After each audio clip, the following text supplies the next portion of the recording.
Alam nyo, masaya ako today. Binalita ni Veronica, sabi niya, alam mo ba, mahigit 200 na ang kakwentuhan mo. Sa 10 araw na pag-vlog mo, meron ka ng kasama sa kwentuhan, magluto, mahigit 200 na kayo. Salamat po. Sa maikling panahon ako'y natutuwa. At mahigit 200 na ang kakwentuhan ko. Kaya yan, bilang ganti sa inyo, magluluto ako ng isang healthy na pagkain. Alam niyo kasi napansin niyo, ang dami kong nailuto lately, puro karne tayo. Nandiyan yung bulalo, nandiyan yung kare-kare. Kaya medyo healthy muna tayo ngayon, today. Eto, pakilala ko kayo sa star ng ating lulutuin ngayon. Pampano. Ganda, oh. Ang puti ng mata, oh. Napansin niyo ba? Ginilitan ko na yan. Ayan na, oh. 4. Pagkatapos, sa kabila, wala. Sabihin ko sa inyo, mamaya, bakit? Ito lang ang may gilit. Ayan. May tumatawag na pompano, pero sabi nila, pampano. Ngayon, ang gagawin natin sa ating pampano, isisigang natin sa aluminum foil. Alam niya, sinigang sa aluminum foil. Ang tawag namin kasi dyan, pinaputukang pampano. Ilalagay natin sa foil. Natin ang mga pampalasa. Pakita ko sa inyo, magandang pagtiklop. Para pagluto na, i-oven natin ito. 30 minutes lang. Napakadali. Kayo mga mami na busy, daddy na pinagluluto, lalo kayong nasa Bay Area, buhay Amerika. Napakadali. 30 minutes, pasok nyo sa oven. 375. After 30 minutes, done. Meron na kayong masustansyang pagkain. Pakikita ko sa inyo yan. So dahil medyo madali ang ating lulutuin ngayon, pero masarap, humirit si Veronica. Sabi niya, Bong, medyo may katagalan na rin na hindi ka nagluluto ng adobong mani na may isang katerbang bawang. Yan, pakikita ko sa inyo. Alam nyo, dito sa amin, sa Bay Area, napakamahal ng adobong mani. Yung maliit na lagayan, isang $5, $6. Kaya, lagi kong pinagluluto si Veronica ng ganito. Itong available sa aming mani. Yan. Dried skin peanuts na may balat pa. Ito ay 340 grams. Bali, 6 ang binili ko. So, yung 6 na yun, siguro mga 4.5 pounds. Or sa kilo, mahigit na 2 kilo sa atin. Ito gagawin natin, no? 6 na ganito binili ko eh. Si Veronica eh. Kumukuha ako ng 4 na ganito lang sana eh. Parang gusto, batuhin ako ng 2 pa eh. Kaya kinuha ko na. So ngayon, pagbalik natin, pakikita ko sa inyo kung paano assemblein itong pinaputukang pampano or sinigang sa aluminum foil. Then after niyan, pag pinasok natin sa oven, then pakikita ko naman sa inyo itong ating adobong mani na may isang katerbang bawang na hihiwain ni Veronica para sa atin. Okay, balikan namin kayo. So, eto na, pakikita ko sa inyo kung paano mag-assemble ng pinaputukang pampano. 2 foil, bawat isang isda. Mga ganitong kalaki. Siguro to mga 18 inches. Tansyahin nyo na lang. Depende rin siyempre sa laki ng isda ninyo. Alam nyo, gusto kong gamitin itong pampano. Gusto ko yung meat niya eh. Very delicate, light. Konting salt, konting pepper. At the same time, hindi siya matinik. I don't mind. Tilapia is maganda rin. Paborito rin namin yan. Iniyaw na tilapia, pritong tilapia. Ginagata ko rin yan. Pero dito, sa ating pinaputokang pampano, yan ang gagamitin natin. Okay, eto lang yung style ko. Ito unang, kasi alam nyo, kaya ako gustong ipakita yung pagbalot. Napansin ko nun, sa mga anak ko, sa maraming taong pagluluto ko nito. Pagluto na siya, ang hirap hanapin kung paano bubuksan. Kaya maganda may tanda ka na sila kabisado na kung paano buksan yan Okay, spray tayo ng konting PAM kasi alam niyo, yung pampanon, dumidikit rin, naninikit din yan Konting spray lang. Ganyan. Napakita ko sa inyo kanina, ginilitan ko lang isang side. Ito wala. Bakit? Kasi yung mga ilalagay natin, Ricardo, manunuot sa loob. May stock ngayon dyan. Gusto mo talagang concentrated yung flavor na nasa isda. So, ganito lang kasimple yan, para mapakita ko lang pagbalot sa inyo. Ito, nung pagkalinis ko ng isda, pagkahugas, nilagyan ko lang siya ng konting salt. Konti lang kasi nga meron tayong mga iba pang Ricardo. So ngayon, ayan na. Pam, tapos nilagay niyo itong isda ninyo na may konting salt na. Eto ngayon, nag-ready ako nito. Sana makita niyo ang aking sibuyas. Ayan. So etong mga sibuyas natin, hiniwa ko lang ng ganito. Lalagyan natin yung loob. Tapos, siyempre, may sili. Ngayon, eto, isang buong kamatis. Hiniwa ko ng pahaba, maninipis, para pag nilayer natin dito, hindi ba siya matambok na pag binalot mo, halos di mo mabalot, kaya ganyan. Ganun rin ang aking sibuyas, pahaba na manipis, para pag nilayers dyan, maganda. Okay. May konting asin. Ito ngayon. Kuha kayo ng mga kasarapan lang. Totally, tig-apat na sila. Ayan, lagyan nyo na sa loob. Okay, kaganda niyan. Ayan, ilalagay ko na sa loob yan, lagay nyo dyan. Ayan. Gumagalaw. May PAM. Pero patay na to, hindi to buhay. So ngayon, ang susunod nyo ile-layer dyan. Ito, isang buong kamatis to. Ang tawag sa Bay Area, pag namimili kami, ito ang plum tomato. Ayan, sa atin, ordinaryong kamatis lang naman yan. Ayan, hiniwa ko ng ganyan. Kasi, para pag nilayer ninyo, ganyan, hindi siya makapal. Ang hirap, balutin. Pag yan nadulas siya. Parang ayaw niya magpabalot. Lalagyan natin dito yung mga, alam niyo, ayaw itapon yung mga dulo-dulo, nangihinayang ako. So yan na, may kamatis na tayo. Lagyan natin ng sibuyas. Napansin nyo, manipis na aking mga sibuyas. Pahaba lang pero manipis. Ayaw natin nung yan. Medyo nagtatampo yata yung iba. Ayan. Sa loob meron na tayong itong ating green onions. Ayan, So, okay na yan. Yung ratio na yan, isang kamatis, siguro to, mga lang yan, 1/8 na sibuyas. Di ba? Napakita ko yung sibuyas namin sa inyo. Gaulo ng milon, di ba? So, okay na yung ratio na yan. Alam nyo, masarap to. Medyo maanghang ng konti. Ito naman hindi siling labuyo.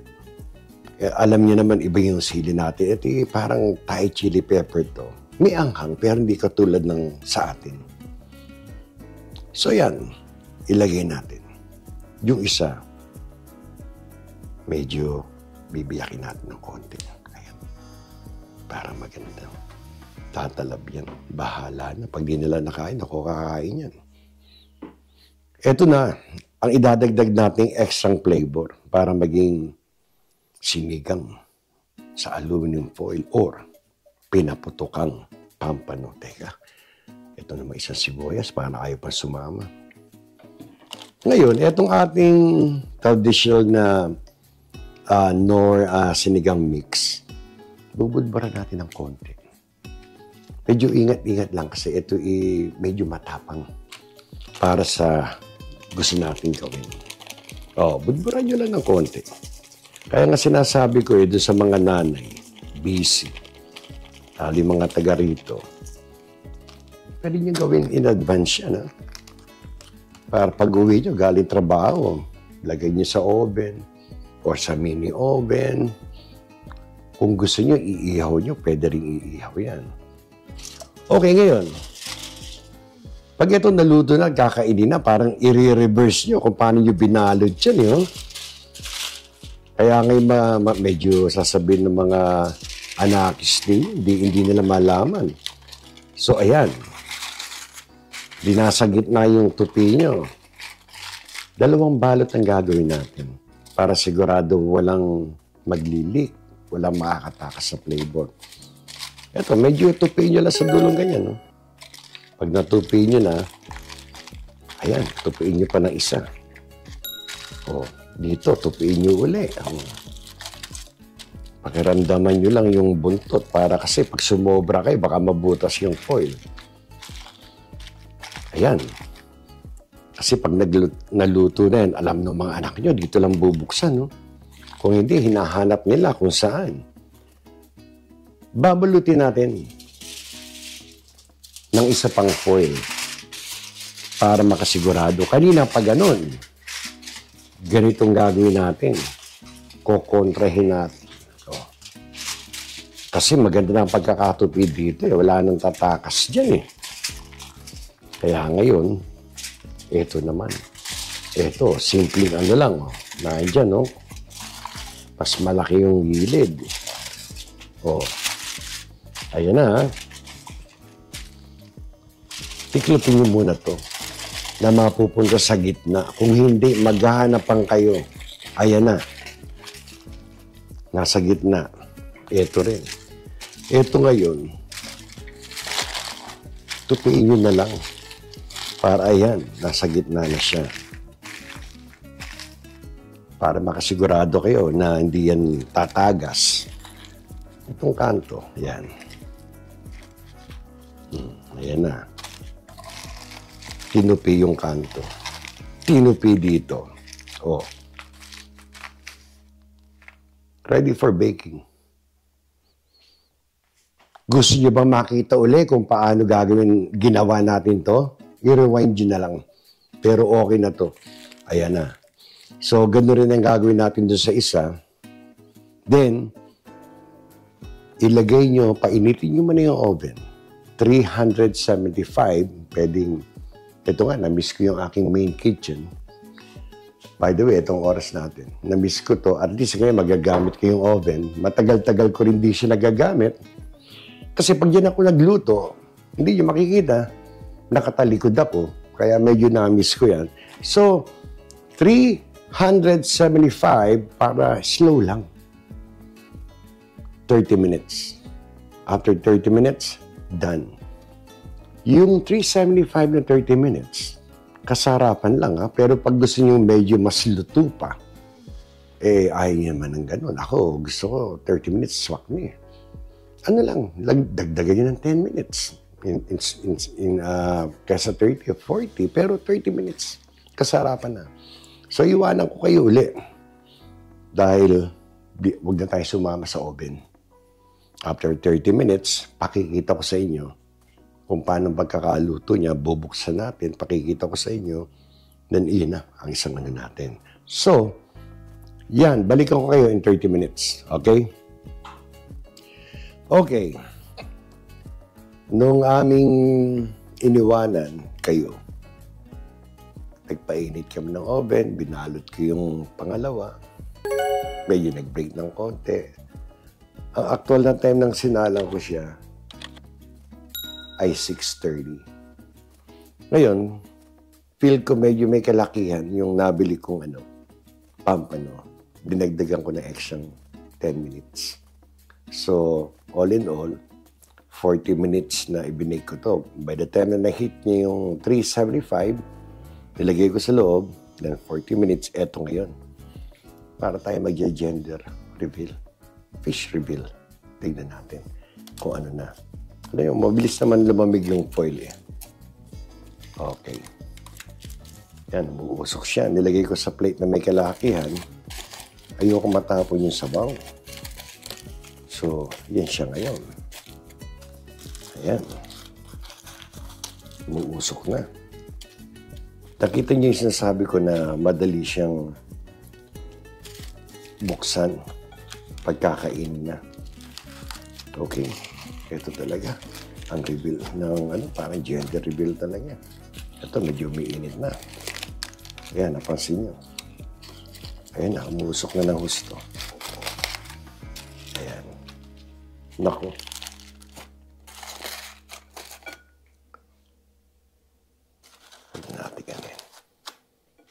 Again, kung ang gusto niyo talaga yung isdang lutong-luto, pwede nyo dagdagan or depende sa size ng isdang mabibili nyo. Itong nabili kong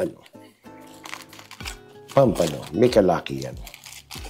Kaya dinagdagan natin ng extra 10 minutes. So, ang total na baking time natin, naging 40. Ayan. Kuha tayo ng basahan. So, makikita nyo, ito, yung konting sabaw na pag-aawayan ninyo. Ayan, Ayan yung natural na mantika ng isda. Nagsabaw na yung ating mga nilagay na sibuyas. Ayan na siya. Ayan, dito marami sabaw dito. Mag-aaway kami dito. Mag-uunahan sa sabaw kasi limitado yung sabaw So ngayon, pag hinawi nyo sa gilid yan, nakita nyo. Tignan natin. Yun, ito yung sili. Tignan natin. Ito na. Ayun, Ayun. Luto, Ganda ng luto, Ayan, Ito yung sinasabi ko na yung isdang pampano, ang daling kunin ng laman. Halimbawa, dito. Ayan pag kinuha nyo, ganun kadali, walang tinik. Ready for eating to. Lalagyan mo na isang sibuyas. Saka itong kamatis natin, ayan Nako. Panalo to, men. Ayan Ito yung isda natin. Ganda ng luto. Parang in-steam mo ng 40 minutes. Ayan. Kasi dito mo titignan yan. Ang ganda ng luto. Ngayon, pwede nyo nang i-plate ng ganyan. Nasa inyo yan. Diba? Lagyan natin ito dito. Ako, kahit may bisita ako, hindi naman to contest. Ginaganyan ko lang. Yan. Pwede nyo lagyan ng green onions para magandang tignan. Pero mga bisita ko, kahit mga kamag-anak ko laban kami, kahit ganyan, wala na mga garnishing pa. Pag natapos na yan, tapos nyo nang kainin, tinik na lang, ibalik nyo na lang sa foil. Tapon, madali. So, eto na ngayon.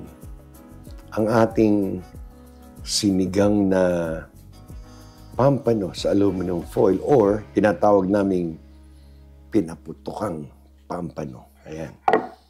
Ito na, naku, alam nyo, babalik ko ito. Ayan,